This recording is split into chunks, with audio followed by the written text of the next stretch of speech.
Alors, ce qui m'intéresse ce matin, c'est que vous travaillez en ce moment sur le virus. Je travaille, mais pas forcément au labo, puisque on travaille sur ordinateur avec un collègue, et puis c'est tout.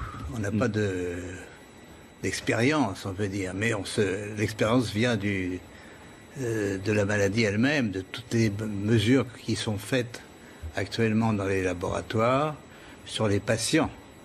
Et vous êtes arrivé à certaines conclusions. Alors, nous sommes arrivés à la conclusion qu'effectivement, il y avait eu une manipulation au sujet de ce virus. C'est-à-dire?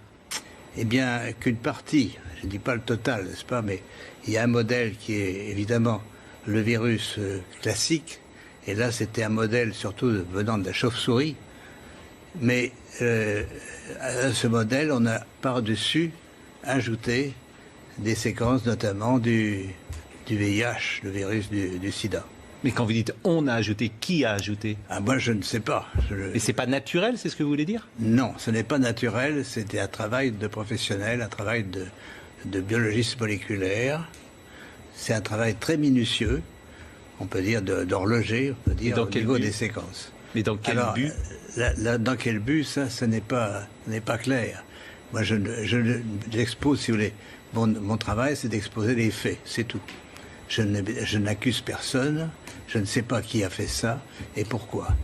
La possibilité, c'est peut-être que ils ont voulu faire, on ne sait pas, on a voulu faire un vaccin contre le sida. Donc on a pris des petites séquences du virus et on les a installées dans la séquence plus grande du coronavirus. Alors, je suis pas sûr de comprendre tout ce que vous dites. C'est-à-dire que dans ce virus, il y a une part de VIH? Voilà, c'est ça. Le matériel génétique du virus, c'est un long ruban d'ARN, n'est-ce pas? Comme de l'ADN, mais c'est de l'ARN. Et dans ce long ruban, à une certaine place, on a fixé des séquences petites de VIH. Mais ces séquences petites ne sont pas petites pour ne rien vouloir dire. Elles ont la possibilité de modifier, par exemple, ce qu'on appelle des sites antigéniques. C'est-à-dire, si on veut faire un vaccin, on peut très bien modifier la protéine qui est exposée pour le vaccin par une petite séquence venant d'un autre virus. Mais vous êtes certain de ça? Parce qu'on a dit que le bruit a couru, que c'était d'une origine humaine, finalement. Et ça a été ensuite réfuté par la plupart des autorités scientifiques, quand même. Il y a quand même une volonté d'étouffement, si vous voulez. Les travaux, nous ne sommes pas les premiers. Un groupe de chercheurs indiens, très, très renommés, avait publié la même chose. On les a forcés à rétracter. Et on les a forcés comment? C'est-à-dire, c'est annulé. Il y a, si vous regardez leur publication, vous avez une grande bande annulée parce que... Mais ce que vous dites là, la plupart des scientifiques disent le contraire, quand même. Hein. De moins en moins.